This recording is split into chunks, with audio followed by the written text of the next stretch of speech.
Halo semua, pada pertemuan kali ini, kami diberi kesempatan untuk menjelaskan tentang bab 14 yaitu Sistem Design and Development oleh saya Yosua Primagultom dan teman-teman saya, eee mulai dari Dery dan juga Elang. Nah, pada eee, slide berikutnya pada subbab 1 memiliki judul membuat program, di mana di zaman sekarang ini orang-orang cenderung membuat program komputer dengan bergantung pada aplikasi template yang sudah ada ataupun software bantuan untuk membuat program secara drag and drop. Tapi dari beberapa kasus perlu juga untuk membuat program dari nol untuk memecahkan sebuah kasus permasalahan. Nah, dari permasalahan tadi itu, kita perlu membuat dari ide ke algoritma. 4 langkah membuat program, yaitu pertama adalah dengan cara memahami masalah, itu mendefinisikan masalah yang akan dipecahkan dan memahami sebab akibatnya. Kemudian, dilanjutkan dengan menyusun rencana, yaitu menyiapkan segala hal yang dibutuhkan dari keadaan yang ada maupun akan disediakan. Ketiga, melaksanakan rencana, yaitu melakukan skema pemecahan masalah dengan cepat dan tepat. Keempat yang terakhir, yaitu mengevaluasi solusi. Cek dan dicek apakah masalah sudah selesaikan dengan benar atau mungkin ada sesuatu hal baru atau ada hal yang tertinggal.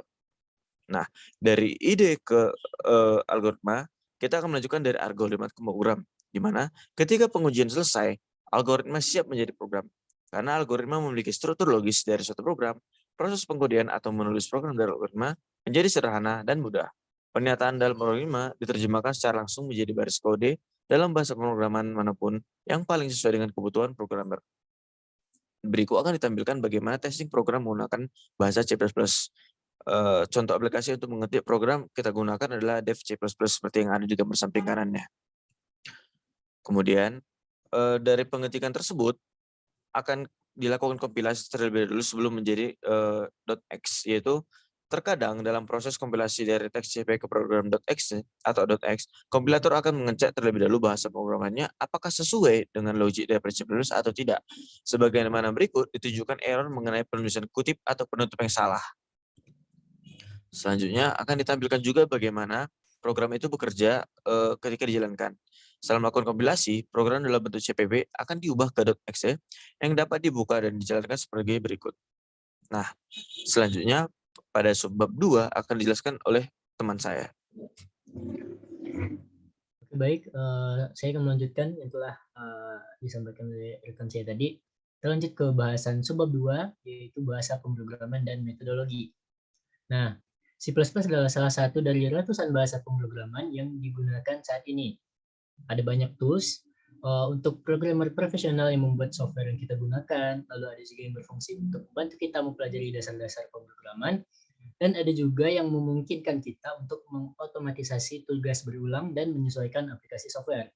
Sejak lahirnya komputasi, bahasa pemrograman telah berkembang untuk menyediakan komunikasi yang baik antara manusia dan komputer. Pertama, dari perkembangan bahasa ada bahasa mesin dan bahasa assembly. Nah, setiap komputer mempunyai bahasa asli, yaitu namanya bahasa mesin. Nah, kesamaan dari berbagai jenis bahasa mesin yaitu mereka sama-sama memiliki instruksi untuk 4 operasi dasar aritmatika, lalu untuk membandingkan pasangan angka, untuk mengulang instruksi, dan sebagainya. Tetapi layaknya bahasa Inggris dan Perancis, jenis bahasa mesin yang berbeda adalah bahasa yang berbeda. Jadi, mesin yang berbasis satu bahasa tidak bisa memahami program yang ditulis dengan bahasa lainnya. Oke, selanjutnya ada high level language. Nah, high level language dikembangkan pada awal 1950-an untuk menyederhanakan dan merampingkan proses pemrograman. Bahasa seperti Fortran dan COBOL memungkinkan para ilmuwan, insinyur, dan pebisnis untuk menulis program yang menggunakan terminologi dan notasi yang familiar daripada instruksi mesin samar. Hari ini, programmer bisa memilih dari ratusan high level language yang ada. Selanjutnya kita masuk ke pemrograman terstruktur. Nah, bahasa pemrograman dapat menjadi suatu alat yang sangat kuat di tangan programmer yang terampil. Tetapi alat saja tidak bisa untuk menjamin kualitas. Programmer terbaik memiliki teknik khusus untuk memaksimalkan tools yang ada di software mereka. Dalam sejarah singkat pemrograman, ilmuwan komputer telah mengembangkan beberapa metode yang membuat para programmer lebih produktif dan program yang lebih reliable.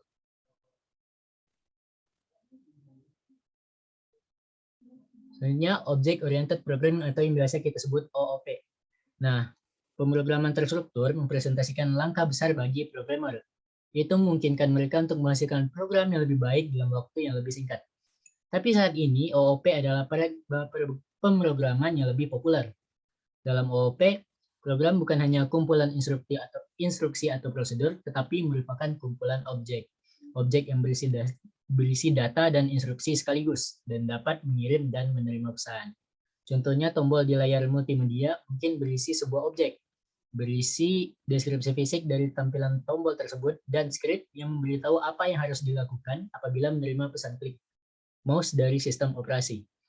Objek tombol ini bisa digunakan kembali dengan mudah di program lain karena ia sudah membawa semua yang dibutuhkan untuk beroperasi. OOP mempunyai banyak sekali keuntungan dan juga dapat menghemat waktu dan mengurangi kesalahan.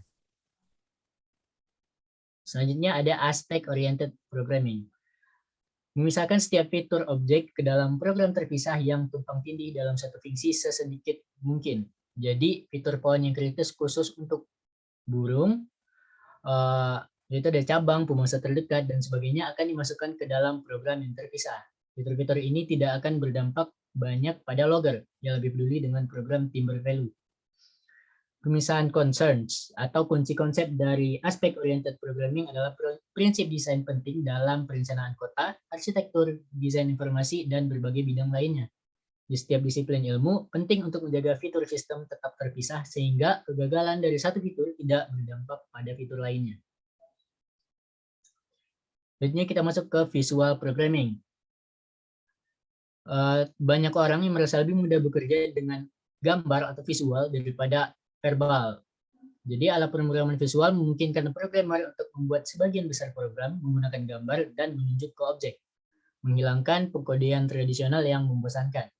Saat ini, alat pemrograman visual belum mengubah pemrograman menjadi proses visual sepenuhnya. Soalnya programmer harus tetap mengerti cara membaca dan menulis code untuk membuat program yang kompleks. Tetapi dengan teknologi ini bisa menghemat waktu pengkodean, terutama saat membuat user interface. Karena mereka dapat menyederhanakan bagian paling sulit dari proses pemrograman. Bahasa visual membuat pemrograman lebih mudah diakses oleh para non-programmer. Selanjutnya ada bahasa untuk pengguna. Nah, beberapa bahasa komputer dirancang dengan mempertimbangkan para non-programmer. Mereka tidak sehandal dan serbaguna bahasa pemrograman profesional, tetapi mereka memenuhi kebutuhan pengguna tertentu. Nah, di jenis bahasa yang pertama ada bahasa makro, yaitu banyak bahasa yang berorientasi pengguna bertujuan untuk memungkinkan pengguna membuat program yang biasa disebut makros yang mengotomatiskan tugas yang berulang.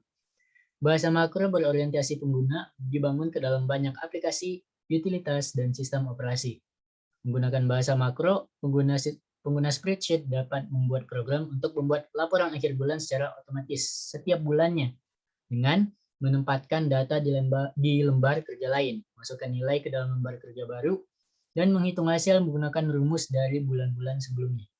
Menggunakan sistem operasi, pengguna dapat mengotomatiskan proses pembuatan salinan cadangan semua dokumen yang dibuat selama 7 hari terakhir. Selanjutnya ada bahasa generasi keempat dan kelima.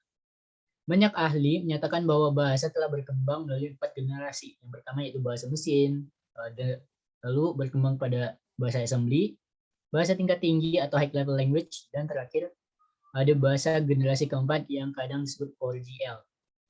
Setiap generasi bahasa lebih mudah digunakan dan lebih mirip kepada bahasa alami daripada pendahulunya. Salah satu jenis dari 4GL adalah bahasa query yang memungkinkan pengguna untuk meminta informasi dari database dengan pertanyaan seperti bahasa Inggris yang disusun dengan hati-hati. Bahasa query berfungsi sebagai UI database, menyembunyikan seluk-beluk database dari pengguna. Nah, SQL adalah bahasa query standar untuk sebagian besar aplikasi database saat ini.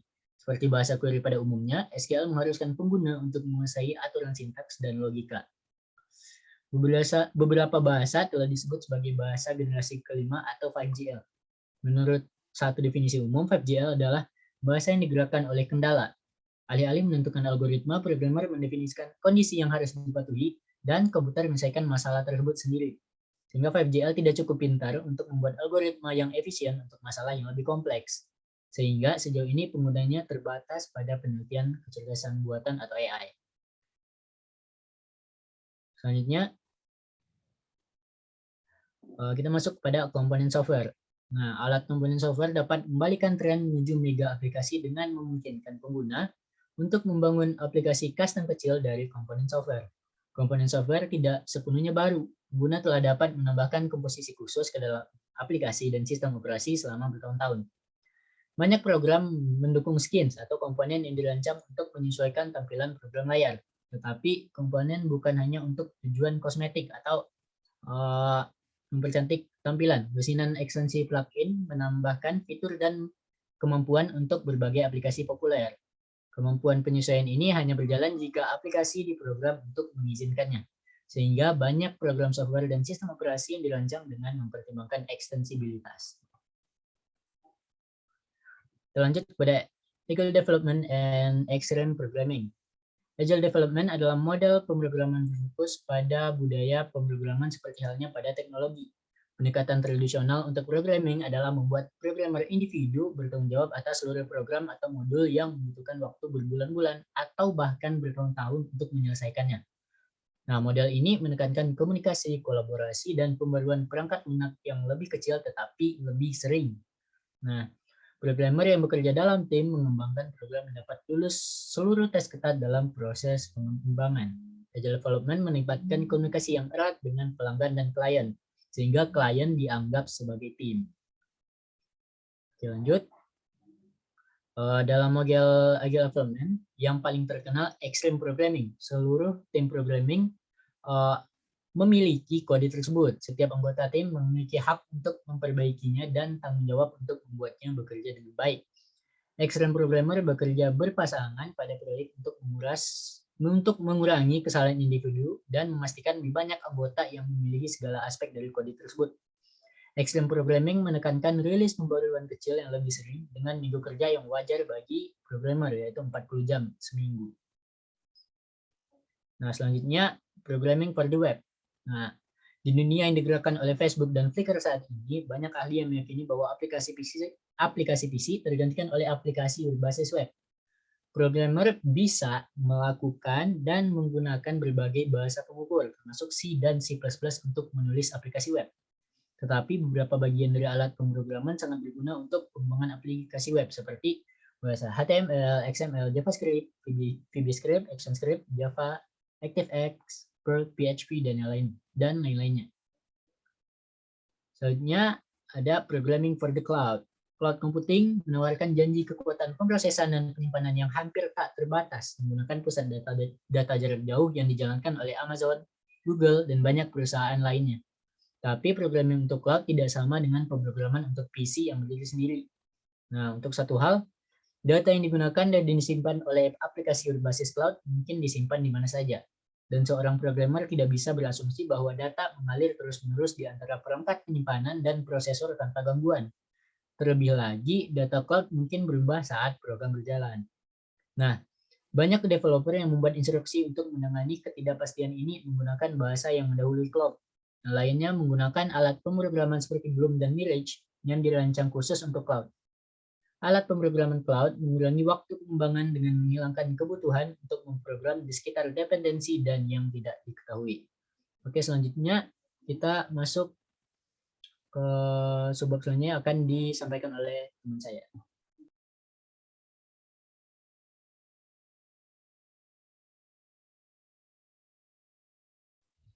Oke, ini record.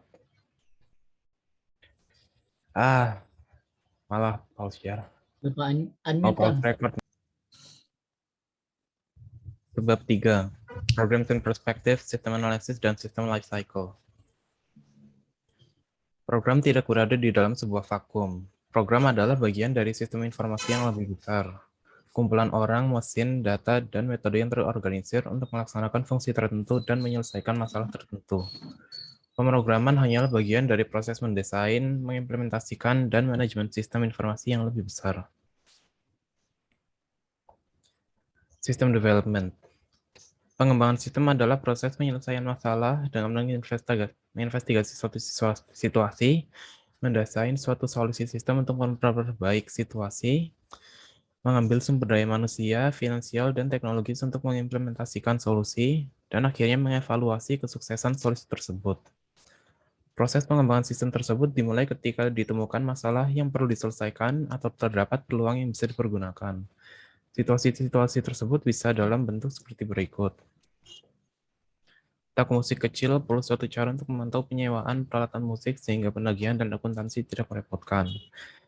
Sistem pendaftaran antik, sebuah perguruan tinggi, memaksa siswa untuk menggunakan bentuk web yang dirancang dengan buruk dan lamban, serta masalah penjadwalan yang sering terjadi. Sebuah perusahaan pemasok peralatan taman tumbuh melampaui sistem perangkat lunak berbasis PC-nya yang kecil dan lambat, yang menyebabkan keterlambatan pengiriman, kesalahan penagihan, dan keluhan pelanggan. Sebuah organisasi dapat menghadapi beberapa masalah dan peluang, dengan keduanya membutuhkan perusahaannya untuk mengembangkan aplikasi IT baru, yang membutuhkan orang, uang, dan sumber daya lainnya, sehingga komite pengarah mungkin dibuat untuk menentukan proyek mana yang sebaiknya dipentingkan. Setelah ditentukan proyeknya, sebuah tim proyek dibentuk untuk mengembangkan sistemnya. Tim proyek biasa terdiri dari satu atau lebih pengguna akhir dan penganalisa sistem. Penganalisa sistem biasanya adalah bagian dari Departemen Sistem Informasi perusahaan itu sendiri, namun bisa juga dikontrak dari perusahaan konsultan lain. Sistem Development Life Cycle. Dari sistem akuntansi pengguna satu yang sederhana untuk sebuah usaha kecil, atau sistem informasi manajemen pengguna banyak berbasis web untuk perusahaan besar, suatu sistem memiliki siklus hidup. The Systems Development Life Cycle, SDLC, adalah sekuen dari 7 fase yang dijalankan oleh sistem melewat di antara waktu dia dibuat dan waktunya dikeluarkan. Fase-fasenya adalah investigasi, analisa, desain, pengembangan, implementasi, maintenance, dan retirement. Investigation.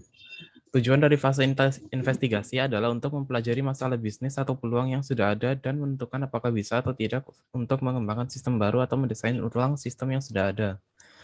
Tim proyek melaksanakan penelitian kelayakan untuk menentukan sifat dari masalahnya. Tim ini juga meneliti apakah sistem yang sudah ada perlu diperbaharui atau sepenuhnya diganti. Tim proyek akan berusaha untuk menjawab beberapa pertanyaan kelayakan berikut: kelayakan teknis, ekonomis, dan operasional. Berdasarkan penelitian kelayakan, komite pengarah akan menentukan apakah akan melanjutkan dengan fase analisa SDLC. Analisis. Pada fase analisa, para penganalisa sistem mengumpulkan dokumen, mewawancarai sistem yang digunakan saat ini, mengobservasi sistem dalam pengerjaannya, dan mengumpulkan serta menganalisa data untuk memahami sistem yang sedang digunakan dan mengidentifikasi persyaratan baru, fitur atau capabilities yang perlu dimasukkan ke dalam sistem untuk memenuhi keperluan penggunanya. Penganalisa sistem mengidentifikasi persyaratan yang berhubungan dengan tiap subsistem dari sistem yang diajukan, persyaratan input-output, pemrosesan, penyimpanan, dan kontrol. Berdasarkan hasil dari fase analisa, komite pengarah menentukan apakah akan melanjutkan dengan fase desain SDLC. Pada fase investigasi ditanyakan kenapa, pada fase analisa ditanyakan apa, lalu pada fase desain yang ditanyakan adalah bagaimana. Pada fase ini, penganalisa sistem mengembangkan spesifikasi yang mendeskripsikan bagaimana persyaratan sistem yang telah diidentifikasikan pada fase analisa akan dicapai. Penganalisa sistem mempertimbangkan pertanyaan penting bersifat bagaimana dalam 3 kategori: desain antarmuka pengguna, database, dan proses. Setelah terjawab pertanyaan tersebut, bisa dibuat prototipe dari sistem yang diajukan. Setelah fase desain, pengembangan sistemnya akhirnya bisa dimulai. Fase pengembangan adalah proses mengubah desain spesifikasi menjadi sistem nyata yang berfungsi.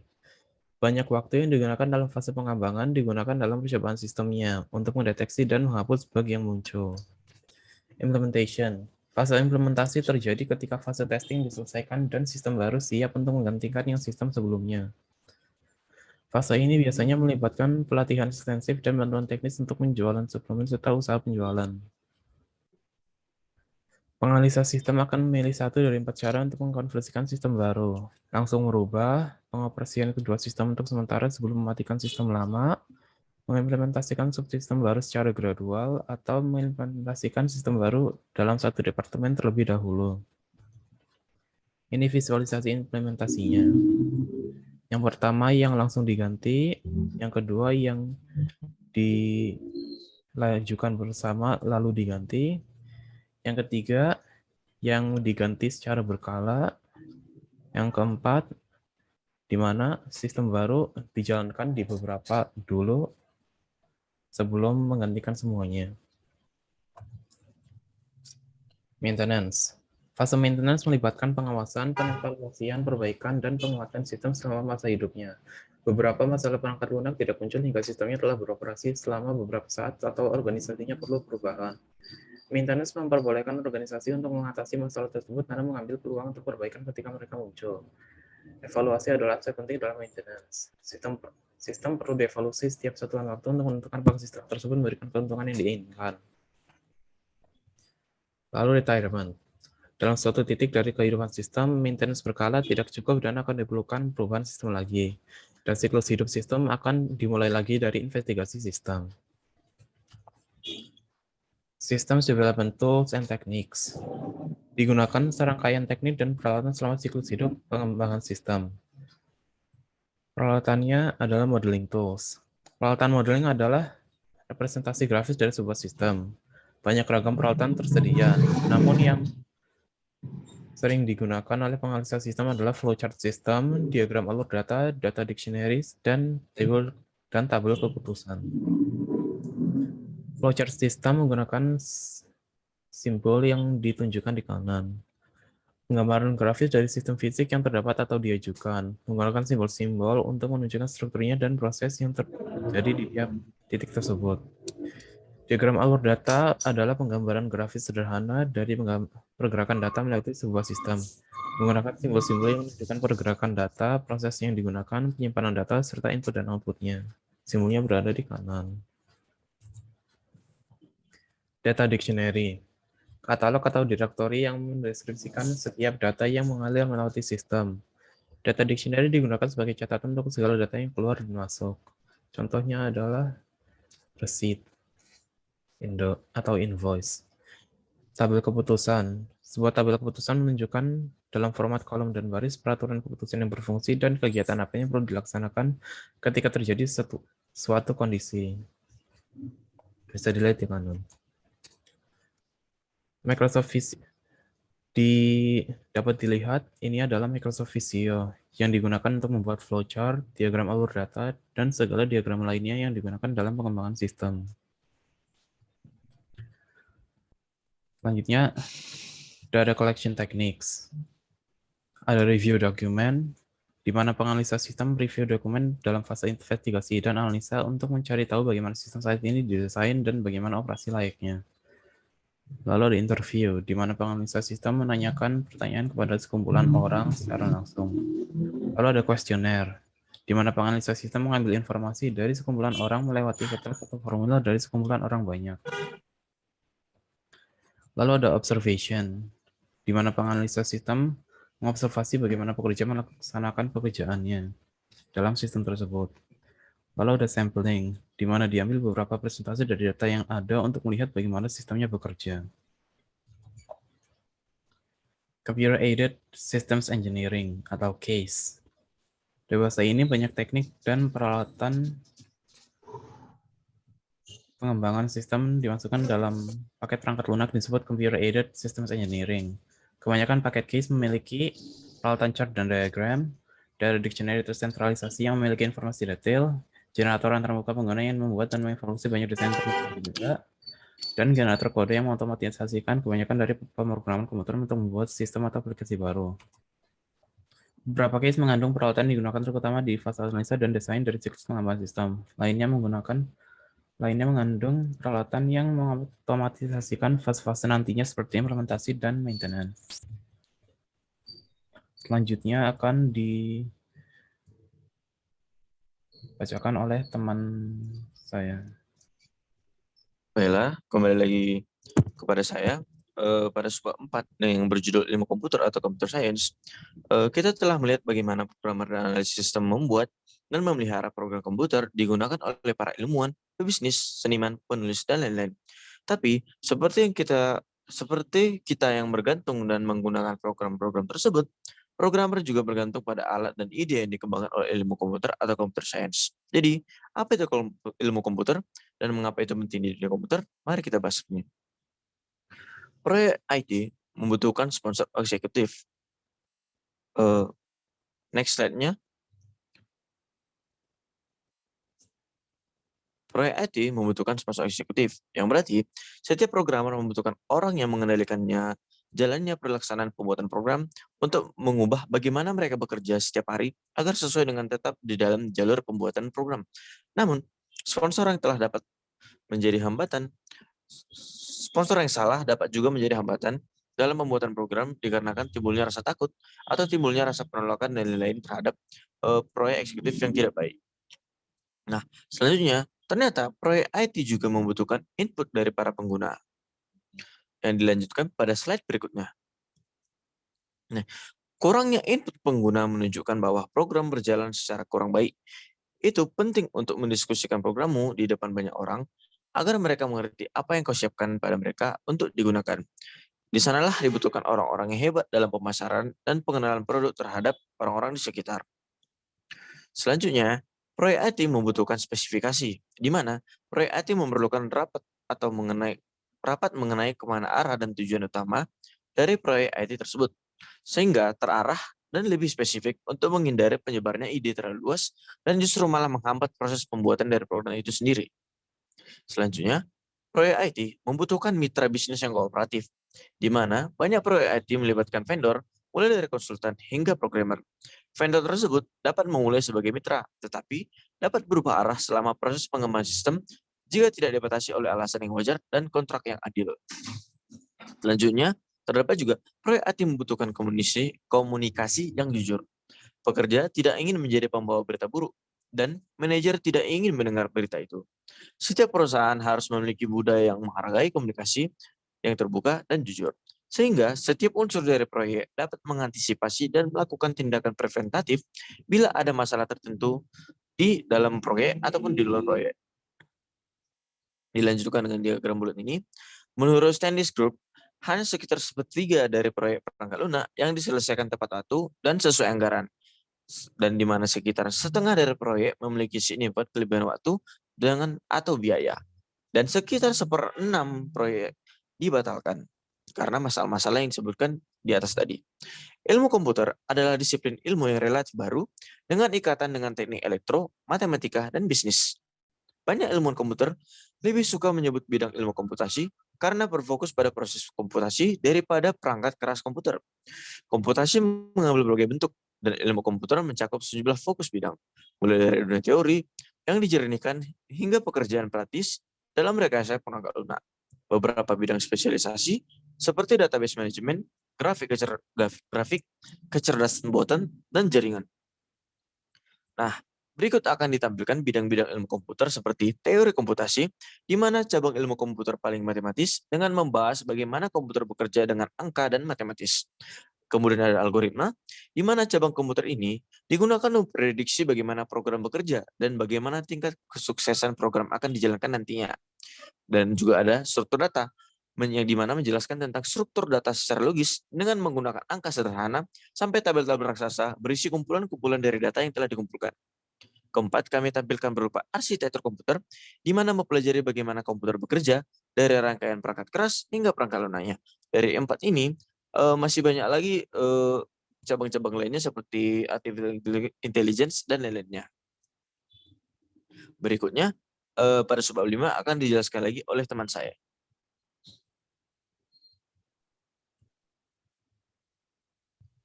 Subbab 5, The State of Software. Meskipun sudah banyak kemajuan dalam ilmu komputer, keadaan pengembangan perangkat lunak masih kurang dari ideal. Pengembang dan pengguna perangkat lunak menghadapi dua masalah besar, yaitu biaya dan ketidakandalan. Software problems. Seiring perkembangan komputer melalui dekade-dekade ini, biaya perangkat keras komputer telah menurun dengan stabil, dan kekuatan serta keandalannya telah menaik. Namun sebaliknya untuk perangkat lunak, banyak sistem komputer yang perlu dikembangkan selama bertahun-tahun lebih dari yang dikira, serta menggunakan biaya yang jauh lebih banyak. Sering juga para pengembang terpaksa untuk meninggalkan proyek mereka. Meskipun begitu, keandalan perangkat lunak tidak mengalami kenaikan yang setara. Bahkan banyak bug yang muncul dalam komputer dengan efek yang sangat menghancurkan. Software solutions. 5 area utama yang ditanggapi oleh ilmuwan komputer dan pengembang perangkat lunak dalam masalah keandalan dan biaya, yaitu teknik pemrograman. Sejauh ini pemrograman terstruktur dan pemrograman berbasis objek adalah teknik yang paling dikenal dan paling sukses untuk meningkatkan produktivitas dan keandalan program. Hasilnya adalah perangkat lunak yang lebih murah dan lebih dapat diandalkan. Namun bisa lagi dikembangkan tekniknya untuk menjadi lebih baik lagi. Kedua, lingkungan pemrograman. Peralatan pemrograman terbaik saat ini meliputi editor teks, debugger, program penjaga teks, dan penerjemah.